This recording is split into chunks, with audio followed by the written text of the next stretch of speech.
morning to all. Namaskar.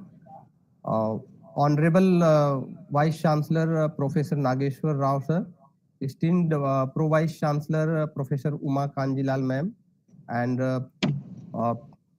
esteemed PVC RP Das sir, distinguished speaker Kalpana Sarthi ma'am, Professor Neena Pandey, distinguished colleague, learners and my dear friends. I welcome you all on third webinar, National Webinar Series organized by School of Social Work, Indira Gandhi National Open University.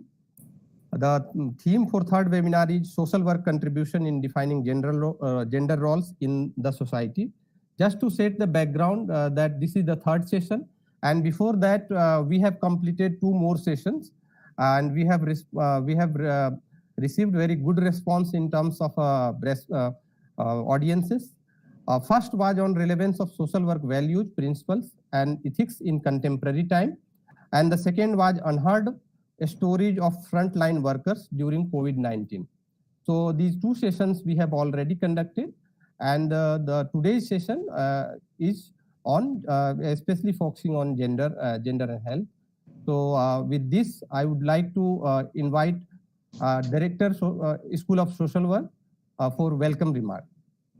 Ma'am, Professor Rojni MB Kim. Thank you, Dr. Vinod. Good morning, all.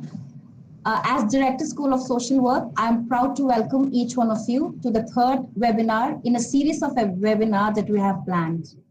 The School of Social Work, SOSW as it is nicely called, at Indira Gandhi National Open University was established in the year 2007. It aims at providing quality education in the areas of social work by offering programs leading to award of certificate, diploma, and a degree. Now, IGNOU School of Social Work is the first school to be offering social work programs in open and distance learning mode, and now through the online mode as well. It is also the first school of social work in India to take social work education to all the states and union territories in the country. In today's webinar, we shall be listening about gender roles in society, gender roles which are cultural yet personal. They determine how males and females should think, speak, dress, and interact within the context of society. And in today's context, learning and being aware plays a very important role. So in this process of shaping gender roles, where we have become diverse and not just limited to male and female. So we have great eminent speakers, Professor Kalpana Sarthi ma'am and Professor Neena Pandey, who have joined us. And I'm also happy to inform you that Professor Kalpana ma'am has been my teacher during my social work days. She has been my guide and constant support. And also Professor Neena, who has been always a support to the School of Social Work. And both of them, we cannot thank you enough for being participative and so welcoming and saying yes to our webinar request. And so, as mentioned, they'll be talking on social work contribution in defining gender roles in the society, doing justice to the topic that has been given and adding on to our own knowledge and information that we have so far. And at the outset, I'd like to thank our Honorable Vice Chancellor, Professor Nageshwar Rao ji, and our Pro Vice Chancellor, Professor Uma Kanjilal, and Pro Vice Chancellor, Professor Das, who have joined us, and they have also been a positive enforcement towards our school. So I thank each one of you, and I wish you all a happy learning and happy understanding. Thank you.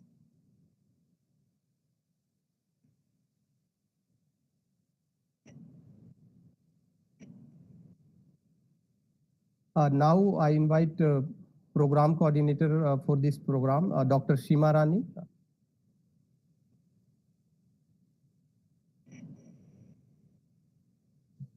Unmute yourself, Seema. Unmute. Yes. Thank you, Vinod. Honorable Vice Chancellor, Professor Nageshwar Rao, respected PVC, Professor Uma Kanjilal, Director SOSW, Professor Rose Nimbekam, distinguished speakers, Professor Kalpana Sarthi ma'am and Professor Neena Pandey ma'am, dear colleagues and learners, Today, on behalf of School of Social Work, I feel privileged and delighted to introduce the third session of the National Webinar Series titled Social Work Practices and Educations. As my colleague Dr. Vinod has shared that we have begun this webinar series in the month of March 2022, which has been observed as World Social Work Month, and 16th March 2022 as World Social Work Day. So far, we have conducted 2 sessions on different social and health issues, such as social work values and practices and COVID-19 pandemic. And both sessions were very informative and fruitful to our learners. Today's session is on social work contribution in defining gender roles in the society. The session will emphasize on the role of social work profession in identifying different gender perspectives and how these perspectives look at the impact of gender on people's opportunities, social roles, and interaction. As we all of know that gender is an integral component of every aspect of the economic, social, daily, and private lives of individuals and society. And so both of the speakers of today's sessions are highly enriched in dealing gender issues in different areas of social work. We all are eager to listen our experts. And once again, I welcome you all and hope that the session will enlighten our learners and us as well. So I welcome you all and good morning to one and all once again. Thank you. Now I invite PVC ma'am, Professor Uma Kanjilal, and for a special address. And before that, just a brief introduction about her. Professor Uma Kanjilal is Pro Vice Chancellor of Indira Gandhi National Open University, and she comes with more than 30 years of experience in distance and open learning system. Professor Kanjilal is one of the coordinator of SWAM and SWAM Prabha by Ministry of Human Resources and Development. She was principal investigator of IGNU, the National Virtual Library of Ministry of Culture. This was the project by Ministry of Culture. Her specialization includes e-learning, multimedia courseware development, ICT application in libraries and digital library. She earlier also served as Director, Center for Online Education, University Librarian, Director, School of Social Sciences, Director, Advanced Center for Informatics and Innovative Learning in the university, and Director, Inter-University Consortium of Technology-Enabled Flexible Education at IGNU. She was Fulbright Scholar in the University of Illinois Urbana campaign in 1999-2000, and she has extensively worked on multimedia courseware development. With this, I would like to invite PVC Professor Uma Kanjilal, ma'am. Please, ma'am. Yeah, thank you, Dr. Vinod. Honorable Vice Chancellor, Professor Nageshwar Rao, sir, my fellow Pro Vice Chancellor, Professor R.P. Das, esteemed guest speakers, Professor Kalpana Sarthi, Deputy Director of TES Guwahati Campus, Professor Neena Pandey from Department of Social Work, University of Delhi, Director of School of Social Work, Professor Rose Nambiekam, and her team from the school, students, and all others who have joined the event online. Good morning to all of you. It's indeed a pleasure to be part of this third national webinar series organized by the school as part of the social work practices and education for the students of social work. The topic chosen for today's webinar, that is social work contribution in defining gender roles in the society, is quite interesting and relevant in the present day context, especially for our student community who have joined in today. Social work, as we all know, is a practice-oriented profession that promotes social change, development, cohesion, empowerment of people and communities. It basically involves the understanding of human development, behavior, and the social, economic, and cultural institutions and interactions. The profession concerns itself with individuals, families, groups, communities, and societies to meet their basic needs and enhance social functioning, self-determination, collective responsibility, optimal health, and overall well-being. The gender perspective in social work focuses particularly on gender-based differences in status and power and considers how such discrimination shapes the immediate needs as well as long-term interest of the women and men. Interestingly, I came to know also that social work is often described as a female-dominated profession, but one in which actually men disproportionately occupy senior or top positions. I hope things are changing now, and we will be seeing better future, in fact, where women take up important role as such. Talking about core roles of social work profession, as such, it comprises service, social justice, dignity, and worth of the person, importance of human relationships, integrity, and competence. In this context, I think gender role is an important area for social work professionals. It is therefore important that we teach gender issues to the social work students. The role of social work in minimizing gender inequalities need to be imbibed during the training of the social work professionals. I'm eagerly waiting to hear from the esteemed speakers on different aspects of the topic chosen today.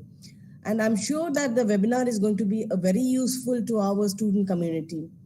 As we are recording all the webinars, this will be available to the learners for future reference on our eGyanKush portal. Best wishes to all. Thank you. Thank you, ma'am. Thank you for enlightening remark. Now, as per schedule, the Professor Nageshwar Rao, Honorable Vice Chancellor Indira Gandhi National Open University, was about to speak, but due to his emergent some work, he'll be joining us at around 12. So presidential remark we will be doing at that particular time, around 12. So without any delay, I would like to go to the speakers.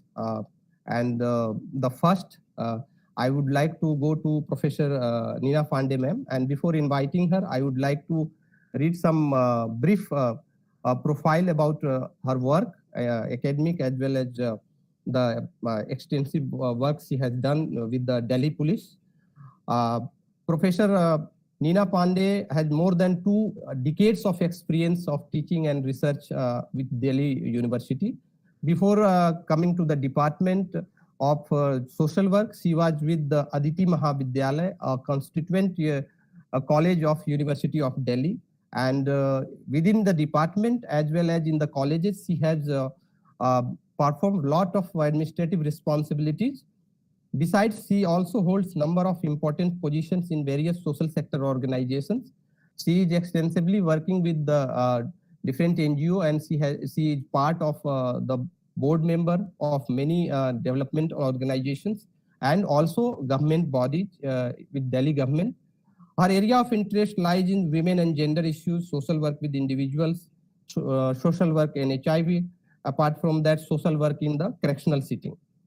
Apart from that, she has written extensively on the social work discipline, especially on women, status of women in the society. She has delivered more than 50 lectures during the training with the Delhi Police Department. And apart from that, she is also holding as an external member, she is part of post committee of Delhi Police. So with this, I would like to welcome you, ma'am, and most welcome. You may start this. Thank you so much. Okay, ma'am. Am I audible? Yes, ma'am. Yes, ma'am. So thank you so much, Team IGNOU, Professor Kanjilal, Professor Das, and yes, Professor Kalpana, ma'am, you have been my teacher too. Dr. Rose, Dr. Soumya, Dr. Seema, Dr. Binod, and the entire team of IGNOU. Thank you so much. Whenever there is something, when anyone talks about, thinks about, feels that, something related on gender has to be done, I think my heart and soul is committed to this theme, gender equality. So thank you so much for bringing in this as a core theme, that social work contribution in defining, refining, researching, reforming, confronting, questioning gender roles, whatever you we can, define, because yes, lot of, definition which is required. I mean, we claim that we are working towards empowerment and development, and so we should be ready with advocacy and assertion and a time for defining gender roles. I'm yet to see and yet to wait, that we are there to define gender roles, because first thing is to question. And my first question is that as somebody coming from social work education, are we really questioning the gender roles?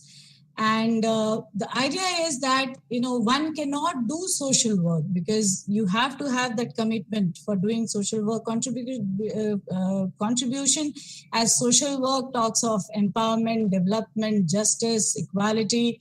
So this is not possible unless we are not thinking and critically engaging ourselves with gender concepts, inequalities, injustices which are already existing in our society, and all of us are facing in a way in our day-to-day life, in longer run, in shorter, or in families, in every possible spaces we are facing this gender inequality. I just don't want to present a grim picture, but then yes, we are also borrowing, we get strength from IFSW guidelines, International Federation of Social Work, National Association of Social Work, our own NAPSWI, which talks of, bringing in gender just society. That is one place which talks of values, principles on which, social work is constructed. Social work is resting, is on values of liberty, choice, freedom, justice, equality, empathy, all this. And this calls for, whatever endeavor we move forward to, whether it is teaching, going to the classroom, delivering a lecture, going for field work, practice, anything, I think we have to look into the gender equal perspectives, gender just perspectives in our whole makeup of teaching and practice. That is one thing. Second thing which I wish to register here and build the context here, that our own constitution gives us strength, to practice right to equality. And if that is the base, if that is the source, I think we have to gain strength from there, and we do gain strength from there. We do derive strength from there, and we practice social work in our own domain. So keeping that in mind, the idea of my talk is I think I'm told I have 35 to 40 minutes. So see, I'll be taking you forward with the work which I've already done, some contributions, some initiatives which was taken as a part of consultancy, as a part of practice, as a part of some evidence-based, research which I have undertaken. And second is I'll take some, perspectives from the theories which are already existing, and go as we teach, as we are actually we have been trained to integrate theory into practice. So from there I begin, and I'll give you a kind of this is also a critique, because once we start talking about gender, what happens most of the time, you land up talking about women only. But if I am there, my entire intervention and my practice is based on the identity called women. So that is also a kind of, we look at a critical this thing, but my presentation would be on the basis of, because my work is based on gender-based violence. So most of the time you'll be listening that I'm bringing in drawing, strength from feminist perspective, or something people have, written about, the sociologists and psychologists have written about discrimination and all. I'll bring, theories from there. So that is also a critic, but that is also so important because it is already, worked on that. So I'll talk about that. So I'll start with, the Lacan's has said something about, he's written that he imprisoned women as an identity. He never, he has expressed that women is not even an identity. So women is imprisoned within the linguistic or the language. She has been imprisoned within the language itself. And when he writes that she has no existence of her own. Right, she exists in language only in relation to the male sign, as what man is not, as the negative end of the binary opposition. And that binary opposition is masculinity and femininity. So what men is not comprise of women. So if there is no positive perspective, no outlook of taking it as women as a whole identity, which later on I'll talk about that. That feminist social work perspectives talked about that women as a whole, women as a total identity, and why it is so important to take that perspective forward, because we're talking about empowerment and development, right? So now to support what has been written, I really wish to bring in my own research when I was doing my post-graduation. There was, after post-graduation, I thought that, there is something, that already the interest area was to look at the gender binaries, look at why the gender roles are, such, which are, and why there is less of question. Right, we are being taught not to see something, and social work taught me to see something which since the beginning I was told not to see. Right, since the socialization, everything which is normal, this is normal. The socialization pattern is normal. This is how men behave, this is how women behave, and at that time I'll say, we were not even talk today. We are at least we are talking about sexual minorities. We are talking about transgenders, third gender in the name of third gender. But at that time, at least, I started questioning that why I have not been trained to question certain things, which was actually disturbing me at that time also, but probably I was not trained to do that. But social work gave me that insight to question. And that is how the first research which came in my bag was, images of women in the folk songs of Eastern UP. If you see the folk songs and if you see the vulgarity, if you see the words, I'm reminded of Lacan's linguistic, imprisonment of women as an identity. That they are not even considered as existing entity, and which was quite prevalent. Even I gauge that even in my songs, and the songs, whether it is a birth song, whether it is a marriage song, whether it is a women at older age or women in crisis, all the songs are depicting women as an entity in relation with the men. And when there is no man or men associated with the identity of women, the women is non-existent. I mean, the songs primarily depict that. So that is one thing which I felt that sociologically, that we need to question, and social workers have a greater role to play when it comes to working with rural communities and creating altogether a separate genre of songs, altogether writing songs, reflecting, thinking and practicing those songs, which brings in women's image and identity in a very different light, which is called empowered picture. Second thing, which again from the women are imprisoned within the words. I mean, it is such an interesting area. You'll find many studies on, languages and words, and women's identity imprisoned in that. But in our day-to-day practice, when we send our students for field work, and so how do we see the reports, and how do we see the words which are being used for women? My experience is mainly with in the area of domestic violence. I researched on domestic violence and role of police, working with police. So I have been supervising students who have been placed in crime women cell. And generally what happens when you ask the student that observe the counselor's role and counselor's, communication with the client and clientele group, the sentences which are coming, the words which are being used for women, sorry to say, it is by the counselors also. So all of us are, required training time to time to keep up, the gender just,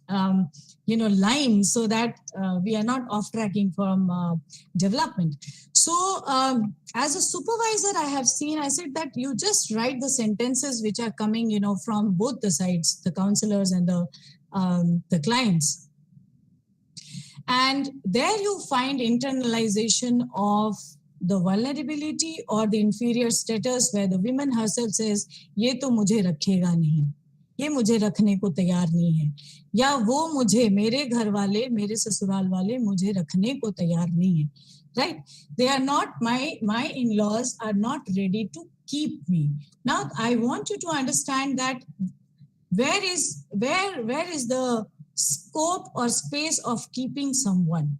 But we'll have, then we start in our supervisor, all of you must be doing that. We ask our students to develop that critical lens and the rational lens, and slowly and gradually making inroads and correcting. Sometimes the students would also come and tell you, "Ma'am, uska husband usko rakhne ko tayar hi nahi hai." Right? So we have to check there, and we check and we say that, who is keeping whom? I mean, how do we understand the entire institution of marriage? And there I feel we have that role, social work contribution in defining gender roles. And from there, it has happened with me, and we are training generation after generation. I think it will bring in fruits from there. And the second thing which I would like to bring in from Lacan's to I'll go that, Dworkin, she wrote in her book, Pornography, Men Possessing Women, right? She said why it is so that, people are talking about that, lot of inferiorities and discriminations and violence are existing. But then what is it? So she derived 7 tenets of, supremacy of men over women. And if I start from, one by one, she said that the first one is that a metaphysical assertion of a man is that I am. I am is that means I exist. And as a social work educator, I have always felt that, do women realize, or do vulnerable genders for that matter realize that they exist? If you ask this question, what is your choice about eating? How many times you have cooked? If you ask this question when we are doing counseling in marital dispute cases, or for, in the couple counseling, you ask this question, how many times you have cooked, how many times you have, accessed your own choice? You'll find many times women keeping silent. So they realize that they have not even accessed their choice, So probably they consider themselves whether they exist or not. But which is forcefully, if you see, it is coming from the bigger institution called patriarchy. However, it is being practiced through power, wherever women are in power, they are patriarchs, they are women patriarchs. But it is coming from the whole notion of patriarchy as an institution that, yes, I am and I exist. And so I can be aggressive, I can assert, I can be loud, all this. When a man is there, his existence is proven, shown, portrayed, pictured, or presence is registered. That's the first, tenet she calls it as. Second, she says that, power, presenting power as a physical strength, right? So the other day, I'll give you one simple example. There's a small boy in my home, not even that small. He is an adolescent, in teenager. He asked that who is more powerful, the man or the woman? So it's so subjective that what is a notion of power for this little boy? In what circumstances is asking this question, because this is coming from these teenagers. When you do life skill classes, this comes from the schoolboy of class 9, and he says that by power I understand the physical strength. So as a social worker and as a trainer, you bring in this perspective within the mind of these children that power means something beyond physical strength. But the children, since the very beginning, they have been taught or they have been trained in the socializational process that power is something which is derived as physical, power is nothing but physical strength. And once you understand that power is nothing but physical strength, dear friends, the sexual abuse, the physical abuse and rape will never stop.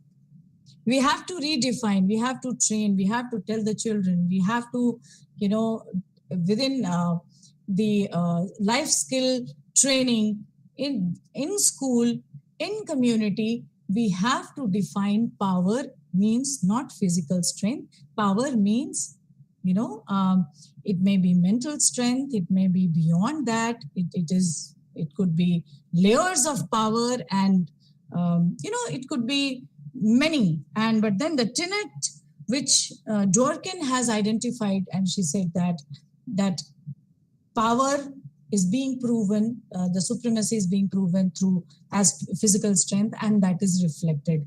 You map the newspaper every day, you will find what Dworkin has said, right?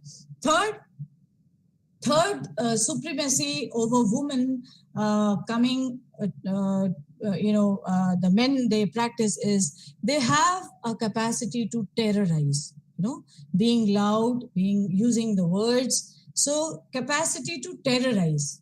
One word, we can practice this. We have seen our own, if you see the X generation or even today, you'll find, one sentence, one word will create things, there will be a kind of ripple effect in family or institutions or whether any institution.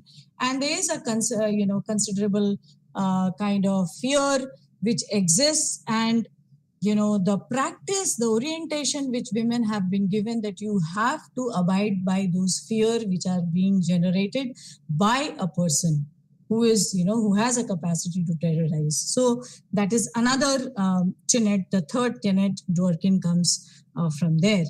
And the fourth one, which is, she says that men claim naming, the name becomes, at the forefront, and they say that they are intellectually more, they project that intellectually they are more rational, scientific. And if you see in your practice, you'll find that at many places, you'll say, isko kya bolna hai? Aap decide kar do. हमने बोल दिया ना, ठीक है, बस वही है. If you're doing a research, if you're interacting with someone, if you're going to the family, the one who is speaking, will speak on behalf of the woman of the house or girls of the house. जैसे उनको ज़्यादा बोलने की ज़रूरत नहीं है, right?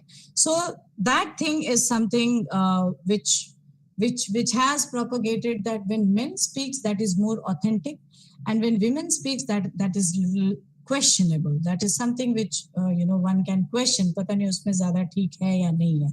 So that is one aspect which Dworkin presents. The next she presents is power of owning the female and the children. My family, my wife, my title, my surname, this is my family, my neighborhood.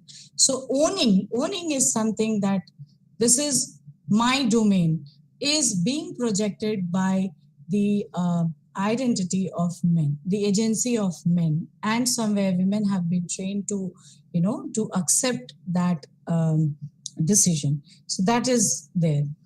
The sixth one, she says that supremacy is claimed over women due to power of money.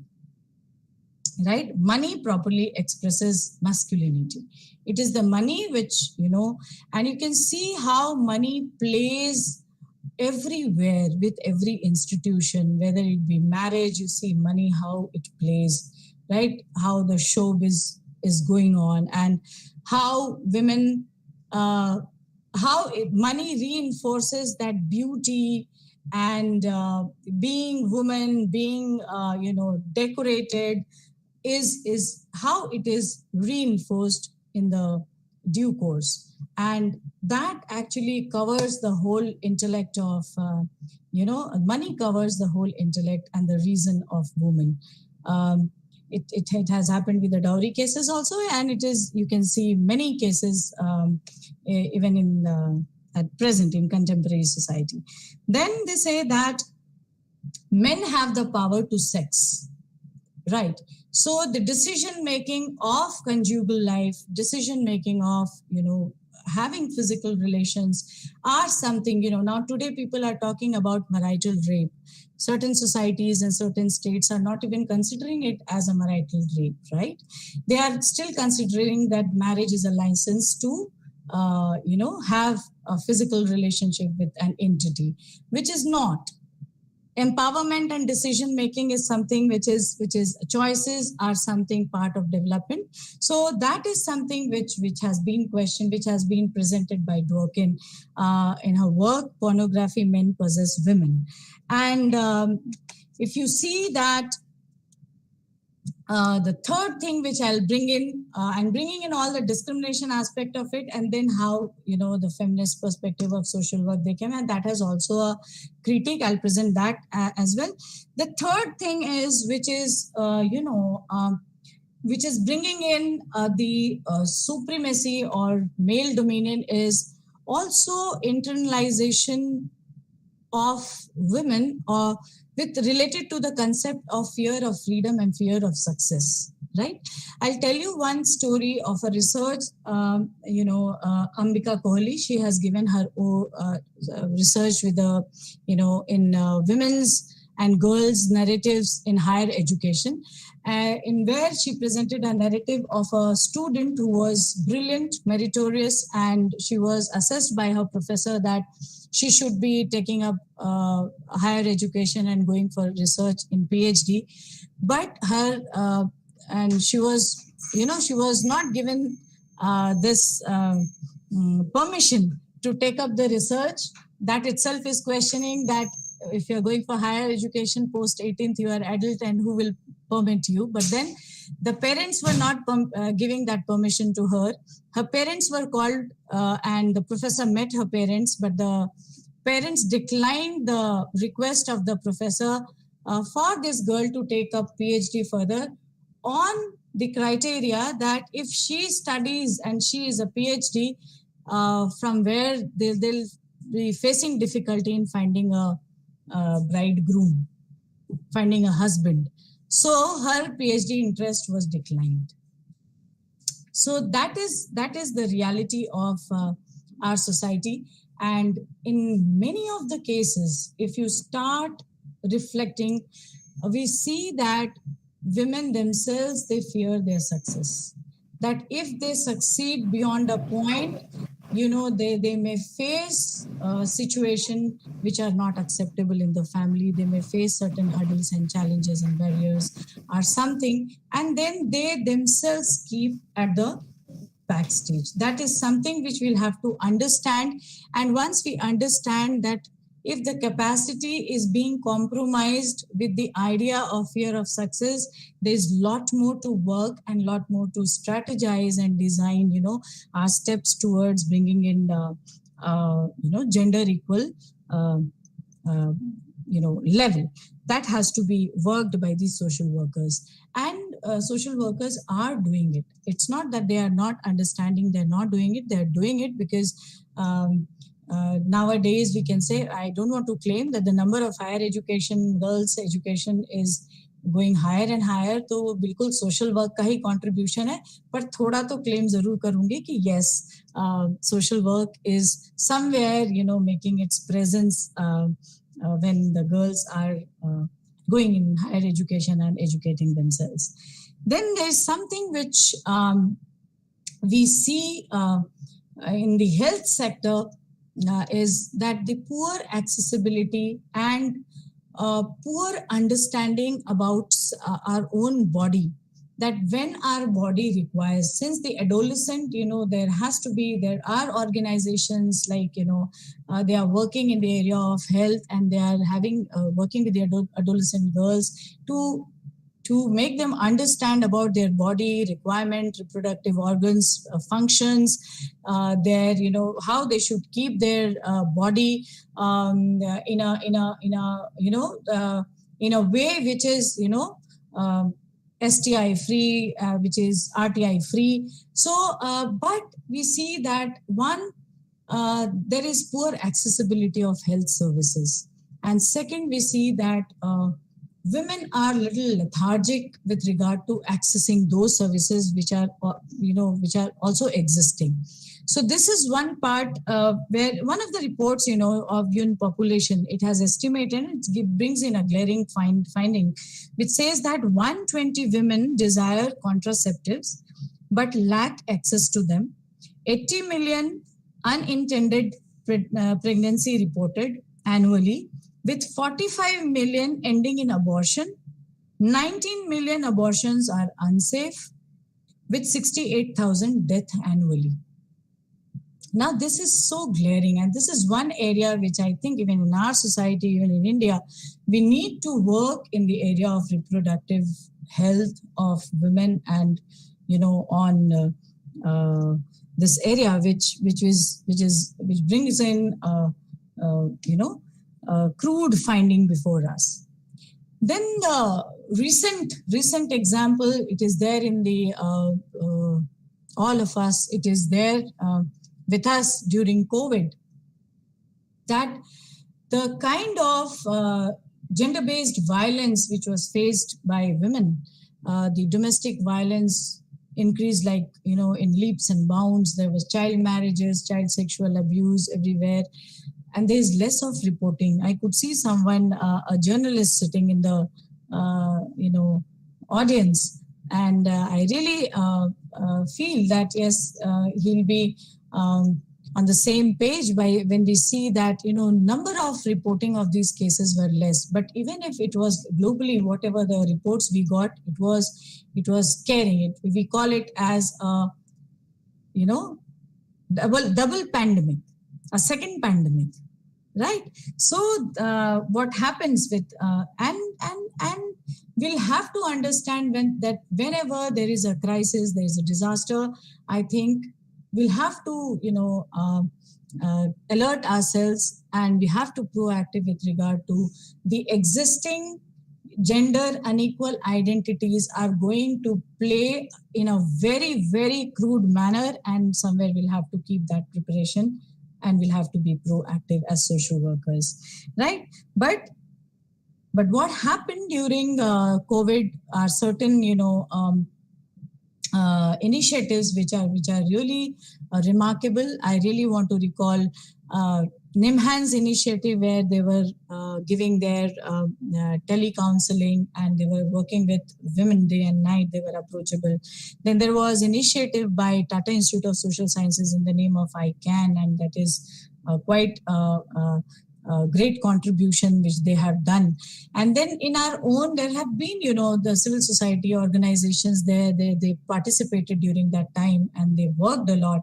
And in a small way, we also in the Department of Social Work, we initiated a nodal center for COVID response, and that worked with the affected and infected families, primarily with the women and children of, infected and those who were affected by the COVID pandemic, especially the second wave of pandemic, the Delta variant. And it has kept us in a very bad condition.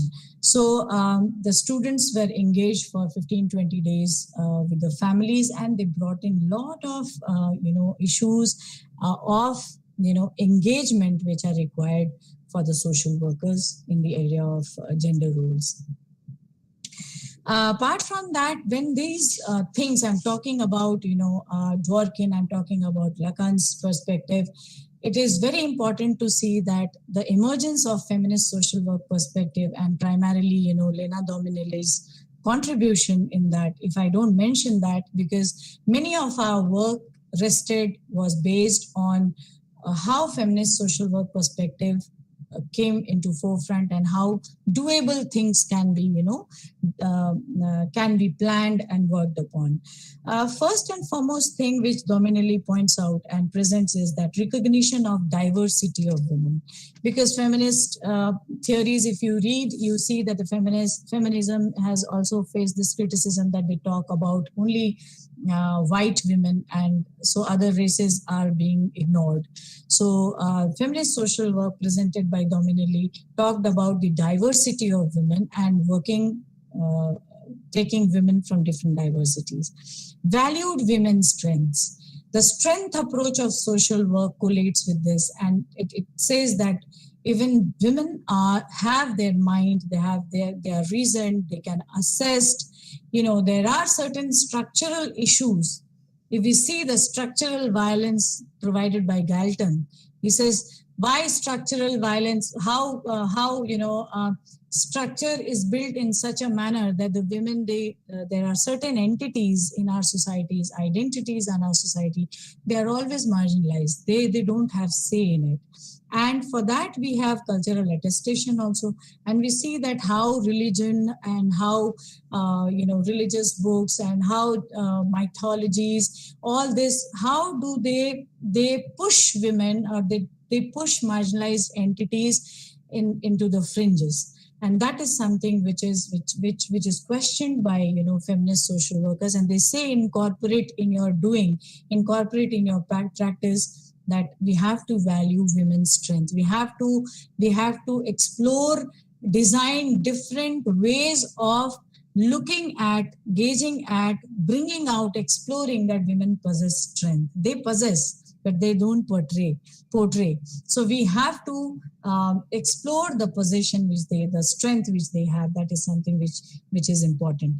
Third, she says that considering women as active agents, given an opportunity and resources, they will perform. Right? And I'll talk about one of the experiments, one of the projects we initiated based on feminist social work perspective. So considering women, if you start considering them, that women have proven what happened at the time of Second World War. Then the whole, movement of women's suffrage is an example of that if the women can perform, they are active agents. So we don't have to, there are several movements, so it is already proven. So let us have that conviction on that women are active agents, provided they are considered, and provided they have that space, they will perform. Then women voicing their own concerns is something that even I have seen in the domestic violence cases in marital dispute, that women will be accompanied by someone, preferably male, maybe a brother or father, or maybe a distant relative or friend, and that person speaks for her, about her problems. So whenever the social workers are working with women, please find time, or create a space where women speaks for herself, right? So that is one thing which is a part of feminist social work perspective, and helps us a lot in social work contribution in defining social roles. Then acknowledging personal is political. Nothing is personal. When personal becomes intolerable, what is personal? I mean, that is one thing which needs to be questioned. In the name of personal, many things goes on. Marital rape is happening, violence is happening, domestic violence. And we know that, how women's organizations, they took up the initiative, Bill Bachao. And how much time do I have? I'm going on and on. How much time left? Vinodji? Yes, ma'am. You can go for 5 minutes more. You can wind up. Yes. Yes. So, right. So, Bill Bajao was an initiative, and it worked like anything. When there is a noise of abuses from the neighborhood, just take initiative and just ring the bell and give a pause to that abuse or violence, whatever is going on. Is something, that kind of initiative was initiated by women's organization and civil society organization, is something which has registered its initiative, right? So then women as a whole human being is something which, we did research that during graduation as a part of innovative research, and I'm just reminded of that research, that we did women during partition, and we thought that the women who are already elderly, and older women, and we need to interview them with a perspective that if they were given a choices during partition, what they would have preferred, what they have to say about partition time. So they registered that hardly we were asked what we are thinking and what is our choice, what is our reason. If we would have choices, the history would not have written the way it has been written. So that was something which actually gave us insight that there is so much to learn from women voices, and also the question of that women are complete entity. When this will come as acceptance, so that was presented by Dominelli in feminist social work perspective, and then that whatever affects the individual, it has a ripple effect. It has an implication in society overall, in general. So what's happening, the kind of violence, the other day, we were working on, we had a meeting on child sexual abuse, and suddenly, a CWC member says that the kind of reports are coming post-COVID, being reported that the child sexual abuse have gone rampant, and in most of the cases, earlier also the data was saying that, 95%, more than 95% or 90%, the person the person is from the family, it's not a stranger. And many cases, she said that it is being reported that the father abusing the girl. And what's happening to these cases, all the stakeholders towards the end, they say that, counsel the father, don't go with the legal, recourse, because the family will be on the fringes. At the end, it comes on hunger, dependence on the breadwinner. And all these power matrix and functions are something which is bothering our agencies like crime, agencies like child welfare committees. So something has to be designed to work on this area, because you cannot leave the a person who is in conflict with law just like that. Because he is the breadwinner, because he is bringing in money in the family, is something, the implications are going to be quite higher and at every level. So based on that, I would say that already during 80s, if you see that the special cell was initiated by Tata Institute of Social Sciences. They are still working rigorously in 9 states of India. Based on that perspective, we initiated in Delhi, we collaborated with Tata Institute of Social Sciences, Jamia Millia Islamia, and Delhi School of Social Work, with Delhi Police, with Special Police Unit for Women and Children. And we began with Social Service Unit in Delhi, and we had round the clock 24/7 social workers present at Thana. In 60 police stations, the social workers were present, and this was a project. It was a pilot project by Ministry of Home Affairs under the through the Nirbhaya Fund. And 3 years successfully this project was run, and then it was presented. The project is closed for some time, but it has been presented and it has been accepted that now, the SSUs, the counselors will be sitting, will be providing their services 24/7, and they will deal with the cases of domestic violence at Thana level. And to tell you that about this project, that it gave us numerous cases of women, and approachability and accessibility issues were handled, because the women were coming in the night, and there were cases of beating, there were cases of alcoholism and violence, and many cases were handled by the social workers, and it proved that from violence, counseling on putting stop to violence, zero tolerance to violence, from there to developmental counseling, where the family was brought together, the partner was made understand that what gender role is, and how where the injustices, gender injustices are existing in the relationship. So this is one aspect which we practiced in Delhi itself, and we have presented before the MHA. I'll just give 2-3 points more. Already there is Indian Journal of Social Work has already published full volume. I guess this is volume 59, Gender Aware Social Work, which brought in several insights that why gender perspective and gender altering gender roles are important, and redefining gender roles are important to achieve development.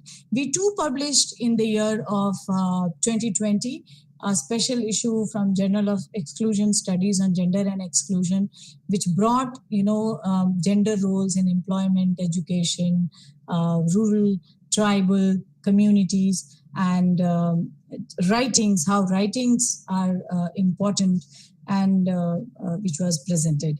Then you see that as Binodji mentioned about gender sensitization training program with Delhi Police, we did this program for 3 years, and more than 100 training program was organized in Delhi in the name of Do Kadam, where Delhi Police collaborated with social work department and social work organizations, and we had gender sensitization training program at Thana level. Are some initiatives which was to conclude, I would say that we need to focus. Many people have worked on SDG, Sustainable Development Goal of 5, which says that empower all women and girls, and say no to put a stop to all kinds of gender-based violence, all kind of discriminations and gender-based violence. And friends, there are societies which have presented that if you break the gender myths, the inroad towards the focus of achieving development becomes easier. And it also we unnecessarily have put a lot of burden on men. There are men who are the critique of feminism is also this, that it is all women thing, so it is not a men's domain, and men have nothing to do. So somewhere it suffered, the developmental task suffered. Shavana and Cree, they have written about it, that men they have othered themselves, that it is nothing but it is a woman's choice, that women should work for women, but nothing like it. But there are societies where gender myths have been broken, the societies which are having gender equal policies in place, those there, even the burden of men is also lightening, you know. And one of the articles I would like to quote in Liz Plank, she has written Why the Patriarchy Killing Men. In the Washington Post, it comes in and it says that it warns about traditional notions of masculinity because it leads to vulnerability of men committing suicide because of the traditional notions. So let's think about it. Let's be, let's say no to normal and be rational. Thank you so much, organizers. Thank you. Thank you, ma'am. Thank you for great exposition that you started from Dawkins to Dominelli, and then you brought the daily life struggle of women to the struggle outside their household. And I hope that our learners must have gained a lot from your exposition. Thank you. And before I call upon the second speaker, our Honorable Vice Chancellor has already joined the session. So I would like to heartily welcome our Honorable Vice Chancellor, Professor Nageshwar Rao sir. And before I call upon Professor Rao, I would like to just give a brief introduction of our Honorable Vice Chancellor. Professor Nageshwar Rao previously had worked as Vice Chancellor of Uttarakhand Open University, Haldwani, and he also worked as Pro Vice Chancellor of Indira Gandhi National Open University before becoming a Vice Chancellor. Professor Rao received his DPhil from University of Allahabad and ICWA from Institute of Cost and Management Account of India, Calcutta. He has written 8 books, and most popular amongst them are Administration on Public Enterprise in India and the Communication Skills. 41 students have received PhD from under his supervision. Earlier, he also hold the chair position at Vikram University. The name of the chair is Ambedkar Pit at Vikram University, Ujjain. And he has been honorary secretary of Institute of Gandhi. Vinod ji, Yes, sir. हाँ रहने दीजिए, सब जानते हैं. Sir, welcome you, sir. अपने घर में अपना परिचय देने की जरूरत नहीं पड़ती है ना? Sir. हमें तो नीना जी का परिचय देखना है, कल्पना जी का परिचय देखना है, उनका स्वागत करना है, है ना? So first of all, I'm happy to meet both expert speakers, Professor Neena Pandey, who has just spoken to all of us, and Professor Kalpana Pandey from TIS. Kalpana Sarthi, sorry. She is going to speak after me. I have chosen this place specifically to listen to both of you because this is an area which is having a lot of interest to me. In that introduction, which Vinod has not given about me, is I was also Director of Social Work for 3 years at Vikram University, Ujjain. Of course, it is not the full-time position for me. It is the in-charge director. So I do have a lot of attachment with respect to this particular program also. And when I was the Vice Chancellor of Uttar Pradesh Rajesh Tandon Open University, there also I started this particular program in that university, the social work. And now when I look at Rose, the young, dynamic, and again, the gender sensitive, young social worker heading the department, lot of zeal, lot of enthusiasm which she is having, and especially she is concerned to see that how the social work department, it can grow further. I'm also happy to share that this particular department has also gone for a few programs in online mode also. And online mode, these programs, they were also being taken by the E-Vidya Bharati, that is for African countries. This program, it is going to reach to them also, where the government of India is providing scholarships to those learners who are going to join these programs. So great initiative, great compliment. And I must also remember Thomas Ji, who has done a great job in establishing this particular department.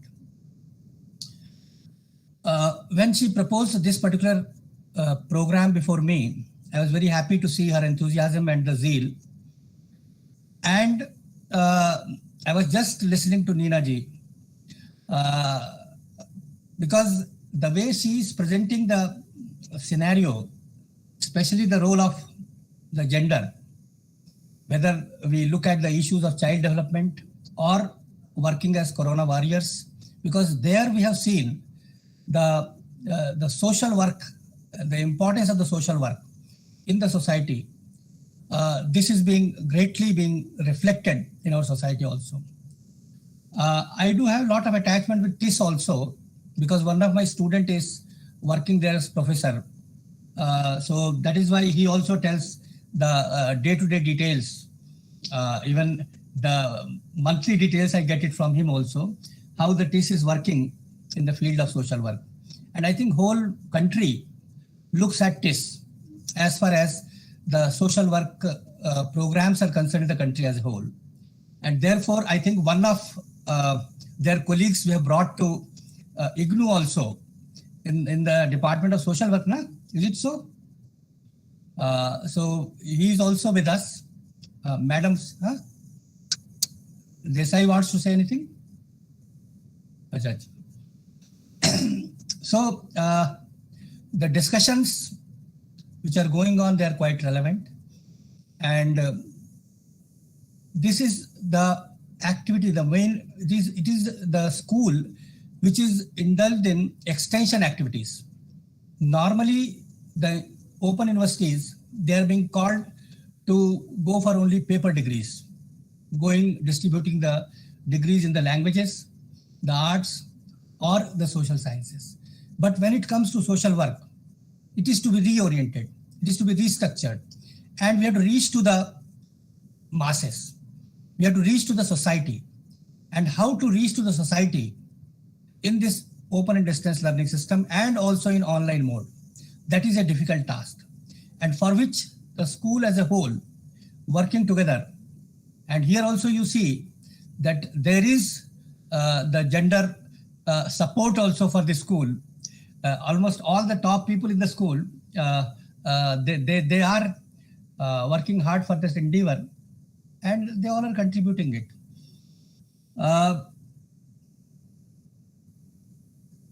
What we see that when we look at the social work scenario, the health area is one of them.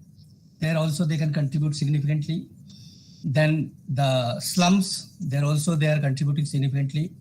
Northeast is an area as a whole where a lot of potential is there, and they are supposed to contribute significantly. And fortunately for us, again, our school is contributing significantly because Rose is also representing Northeast.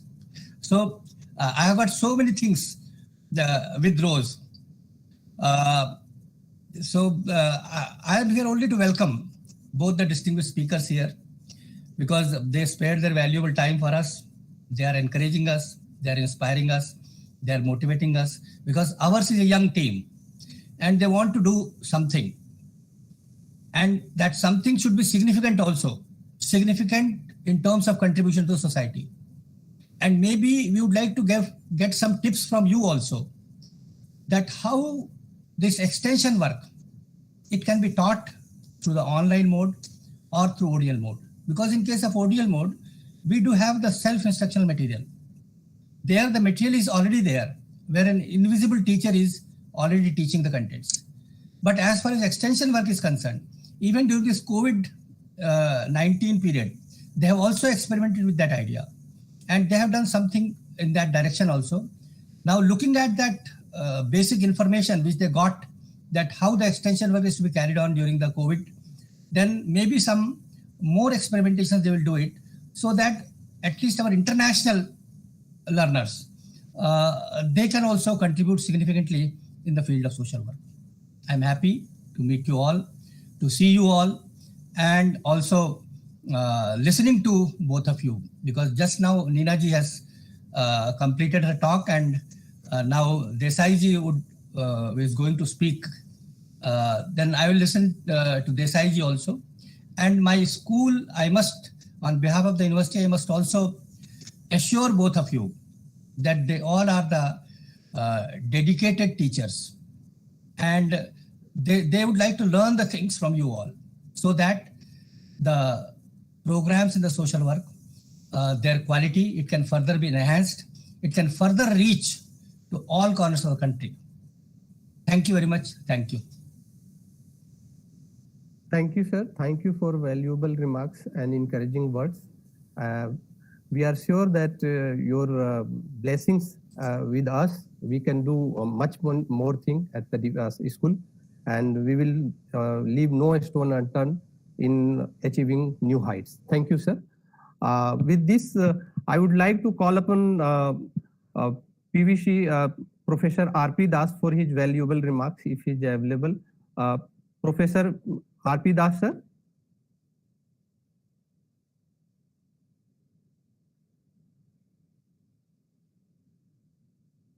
Are you able to hear us, sir? Okay. So I guess I'm not able to reach, sir. So we will start with the second speaker. And before starting the speech by the second speaker, I would like to read out the brief profile of the second speaker. Professor Kalpana Sarthi is Professor of Social Work at the Center for Public Health, School of Social Work, and holding position of Deputy Director, Tata Institute of Social Sciences, Guwahati campus. She has earlier served as Dean, School of Social Work, Tata Institute of Social Sciences. She taught at the Department of Social Work, University of Delhi, and Department of Social Work, Mizoram University, and had teaching career of more than 2 decades. Professor Sarthi has completed her post-graduation in social work from Madras School of Social Work, University of Madras. Thereafter, she completed her MPhil in psychiatric social work from NIMHANS, University of Bangalore, and her doctoral research from Center for Social Medicine and Community Health at Jawaharlal Nehru University, New Delhi.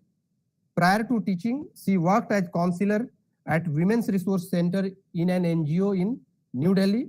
She has successfully guided MPhil and doctoral candidates at Mizoram University, and her research interests are in areas of health and mental health. The focus of her interests are gender, sexuality, disability, mental health, cancer, HIV/AIDS, impact of conflict on mental health in Northeast India, addiction research, risk behavior, and risk behavior. Her consistent interest over years has also been in the area of child mental health and child protection. She is member of very numerous academic bodies, and she has produced a large number of academic and research articles related to her area of interest. With this, I would like to call upon Professor Kalpana Sarthi, and floor is open to you, ma'am. Thank you so much, Dr. Vinod Kumar, most honorable Vice Chancellor of IGNOU, Professor Nageshwar Rao. It was such a pleasure hearing your words, sir. Very, very encouraging. And thank you so much for taking the time to be here. And also a very good morning to Professor Kanjilal, Professor Das, Professor Nina Pandey, Professor Rose Nambiakim, the entire team at the School of Social Work, Dr. Seema, who is coordinating this, and the students and scholars who are the most important focus of today's meeting. Sir, just if I may take just a couple of minutes to say that, you know, it is not just a pleasure to be here at the invitation of IGNOU and the School of Social Work. It's a double pleasure because of the fact that, you know, we are all, I mean, we may now have different identities and belong to different institutions, but I think many of us sitting here have a common thread of Delhi that kind of connects each and every one of us. So even if I'm sitting in the Northeast right now, there is this very, very rich experience of all of us who have been part of a teaching learning environment together. And so I'm just going to begin by saying that from the introduction, it was, I think, mentioned very clearly that my focus is on mental health. My area of work is on mental health. Since we are talking about gender today, and Professor Neena Pandey has so eloquently talked, not just drawing from her experiential insights, but putting it into a theoretical perspective and looking at how we need to focus on locating women in the larger debates within social work. I thought I would take the advantage, and with Dr. Seema, who I had discussed with, I thought that we would focus on gender as the larger, because Professor Neena Pandey also mentioned it right in the very beginning of her talk, that we need to look beyond the binary. And what is the kind of work, and does social work have a way of defining gender roles within this context? How do we look at it? How are we prepared for it? What do we need to prepare ourselves as social workers to challenge some of these notions? And looking at it all from the lens of mental health. And why? Why am I talking about mental health? And I think it took a whole pandemic like COVID-19 to acknowledge and recognize that mental health has become now the mainstay of discussion. It's being called inevitably the next pandemic that is likely to happen. And I remember, and I keep saying this in many fora, that we used to hear for a long time that by 2030, mental health is going to be the largest public health problem that we will face as humanity. And 2030 seemed really far away. Today, when we are sitting at 2022, with just having had the COVID pandemic on our heels and not completely gone either, we've probably begun to understand and get a sharper recognition of why it is important that we look at mental health. But the focus is not going to be on mental health, but is going to be with reference to gender. I'll start with anecdotes on when we started this whole concept of working from home, asking students to go back, to be within the safety of their homes and attend online classes. I remember some of our initial discussions where, and from various anecdotes of faculty across the country, where people said that our understanding and presuming that home is a safe space is not necessarily something that everybody will buy into. And that a lot of people were reluctant to go back to their home because of concerns that are located in the discourse around gender. And how comfortable are people expressing themselves in terms of a gender identity, in terms of gender expressions, and the ability to be able to see all of this in that context. So we must understand that, some of the most profound social divisions in our culture is the one that we make by gender. The fact that we have looked at ourselves as men or women, male or female, or if we are more inclusive, if we look at ourselves as across the spectrum, we will find that who we are shapes our access to resources.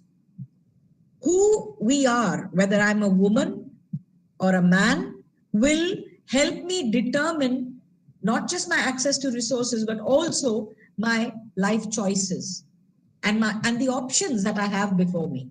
If I'm a man, I have several options. If I'm a man from a privileged community, probably more. If I'm a woman from a privileged community, perhaps I have a lot more options. But social work itself rests on examining social justice and looking at what are the kinds of marginalizations that take place and who gets marginalized. And if it is in the context of gender, what is it that we are doing about it? And what kind of an understanding do we have within our own classrooms in social work are we, prepared for it? So some of the terms that we use very often are on gender identity, which are usually learned in early childhood. How do people perceive themselves? How do they see themselves? How have they been allowed to see themselves? If we ask a more pertinent question.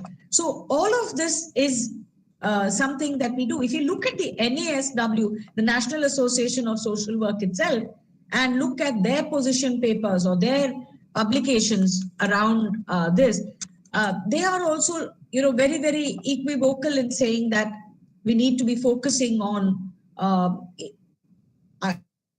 area which we have henceforth earlier not really looked at in such great detail.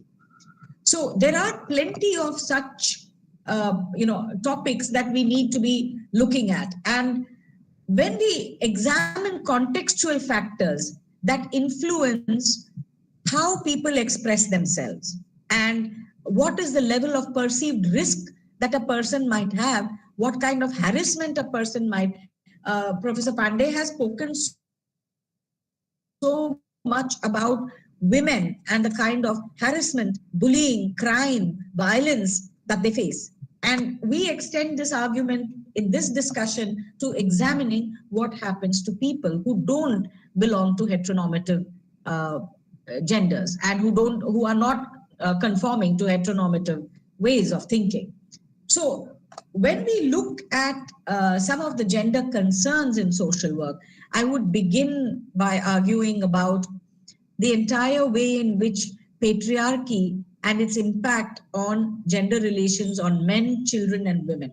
The whole discussion of power that was referred to earlier, and how we need to look at what is power, how does it take away from the agency that people have, whether women have agency or not, and that there were several references to this as well. Examining the impact also on public spaces and private spaces, and what is the location of a gender in that? Why is it that women are confined to private spaces and their functions and work is organized around private spaces, while public spaces are claimed by by men or the more dominant genders? So plenty of these concerns, bother us over time as we look at it, and reconceptualizing the aspect of dependency, and avoiding equality traps, looking at differences and celebrating differences. The fact that we today have a context where we are subjected to harassment or bullying or victimization when we are not conforming to what is considered as a major area. But do we question and do we look at celebrating the difference? What is the difference that people have, and looking at diversity? Because all of these aspects, whether we talk about diversity, we talk about marginalized groups, whether we look at social justice issues, we are resting on the pillars of what social work professes. So celebrating strengths and abilities of all genders, valuing the caring work, and looking at how we need to deconstruct ideas around in the community, challenging monolithic descriptions that are there, considering the social construction of gender, separating the needs of women, children, men, LGBTQ+, and about looking at understanding the agency.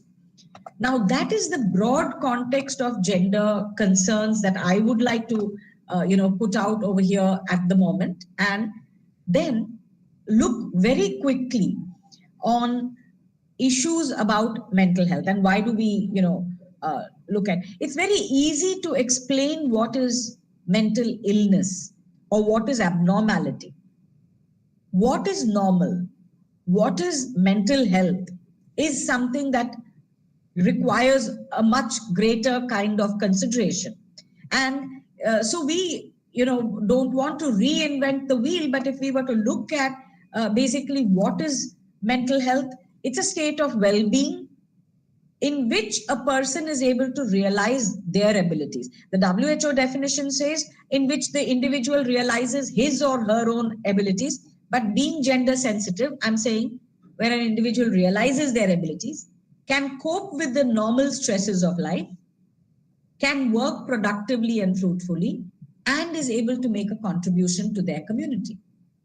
So all of these components together go into what we understand as mental health.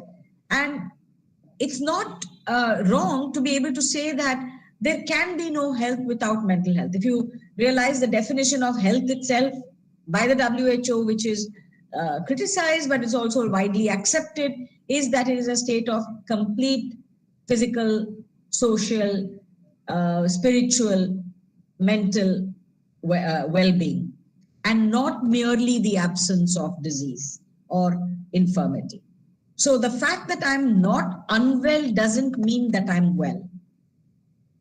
If I don't have sadness or proneness to feeling anxiety, it doesn't mean I enjoy good mental health. And so that is the important aspect, I think, that we very often miss out. And whenever we are talking about mental health, we're also referring to a biopsychosocial perspective. And when we say biopsychosocial perspective, they are acknowledging that there are factors at a biological, a psychological, and a social context which interact to impact one's mental health.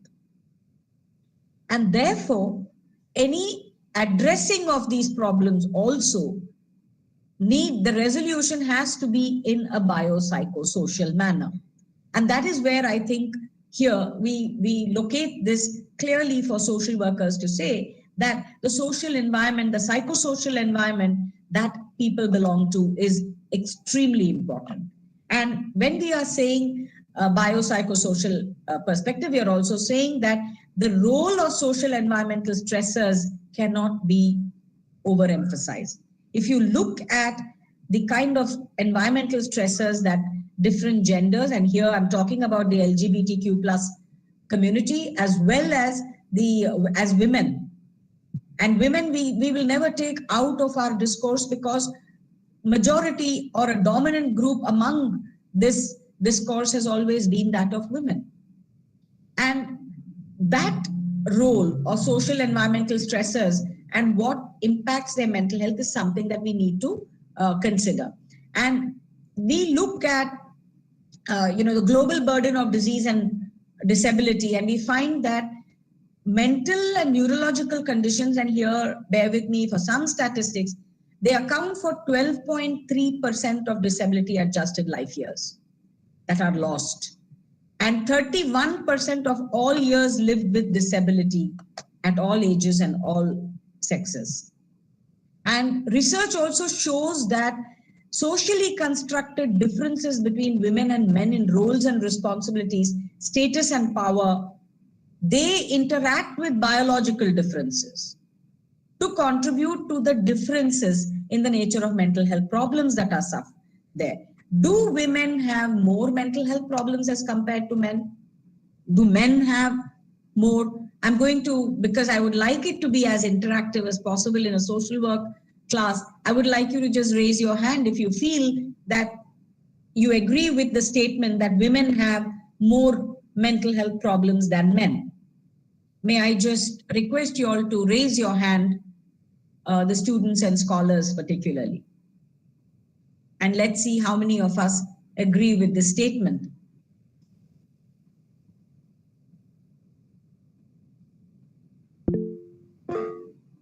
Okay, one person has raised a hand. Is there anyone else?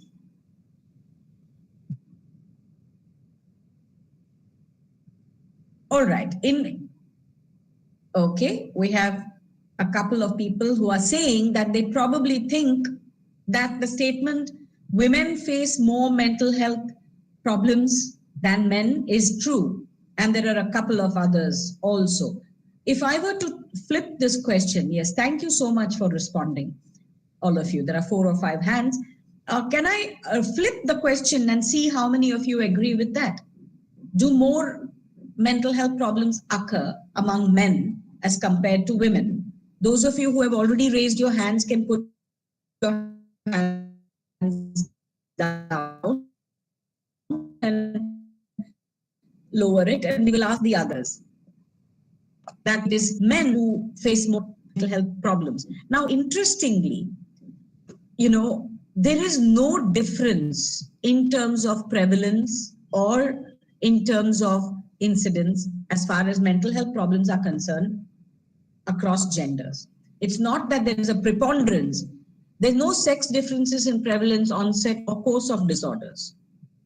There are significant differences, however, in the patterns and symptoms of the disorders. And that, interestingly, a lot of reasons for that will be in the social context, which social workers can address. While there is no difference overall in the rate of psychopathology, meaning symptom manifestation, but men and women differ in what kind of psychopathology is experienced. So that's interesting.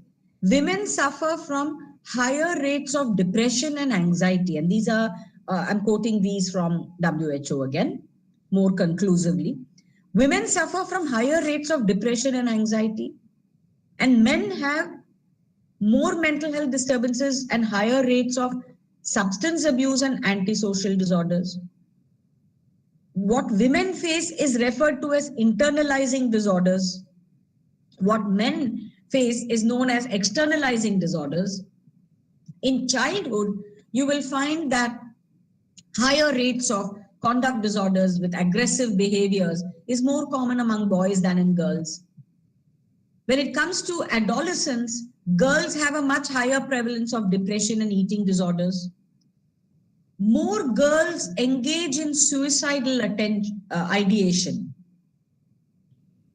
Okay, interesting kind of fact, worrying, that more girls are engaging in suicidal ideation, but more suicide attempts are by boys. And girls have, boys experience more problems with anger and commit suicide more frequently than girls. This is again some article which we had read some time ago. I'm trying to locate the source for it, but where it is, stated that while more women attempt suicide, unfortunately, more men die by suicide. Right? And so these are some of the worrying things as far as gender is concerned. And like I said here, the causes or the context of a psychosocial environment is something very, very important to look at. And even if you look at older adults, because this is another population that we hardly talk about, people over the age of 65, and we look at the same, it's supposed to be, Alzheimer's, for example, is the same across for women and men. But women's longer life expectancy mean that there are more women than men living with that condition. Not that more women have Alzheimer's, but the fact that their lifespan is higher shows you a higher prevalence. And the rate of death by suicide, even in other parts of the world, is higher for men than women. And so these are some of the kind of studies that have been done. And, greater depression means that more women than men live with feelings of profound sadness, loss, serious problems with a negative self-concept, feelings of guilt, self-blame, loss of energy, motivation, interest. And are these preventable? Can something be done about it? And the answer to both are that you do have a lot of work that needs to be done by social workers, by mental health professionals. And I quote a very renowned psychiatrist here who says, just like war is too important to be left to generals and army and navy alone, psychiatry and mental health is too important to be left to mental health professionals alone. You will never have enough mental health professionals. For example, in India today, we don't have more than 4,500 psychiatrists. in the entire country, maybe around 5,000.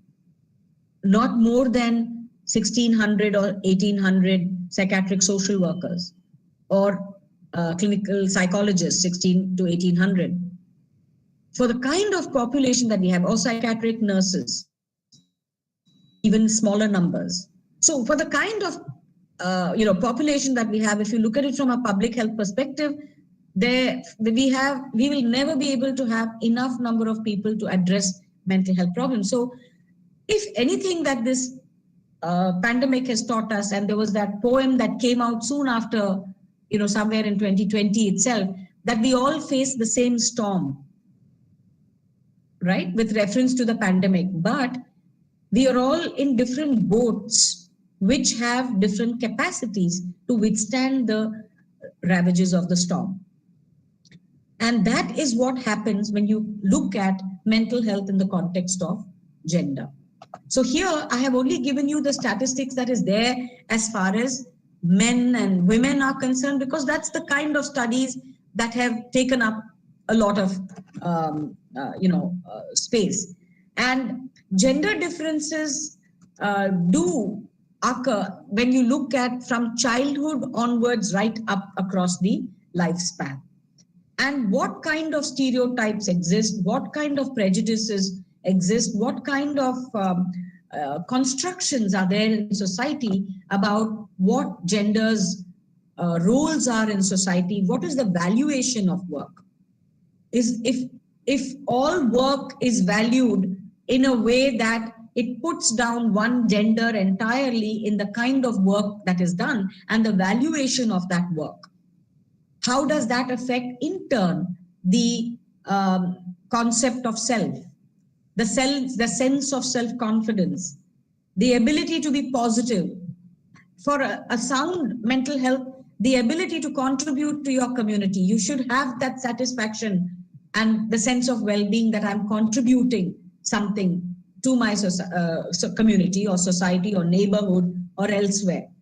But if that opportunity to contribute itself is questioned based on my gender, that I cannot do certain things because I'm a woman, I cannot do something because I identify myself as an LGBTQ+. There are certain things that you're allowed to do, there are certain things that you are not allowed to do, right? And coming very clearly to say that there are socially constructed sets of roles and responsibilities associated with being either a girl, a boy, a woman, a man, a person identifying in a non-heteronormative way. And so what kind of, sexual orientation a person has, or what kind of gender a person believes that they profess, all of this will determine how I am actually treated by society and how much I can actually contribute also.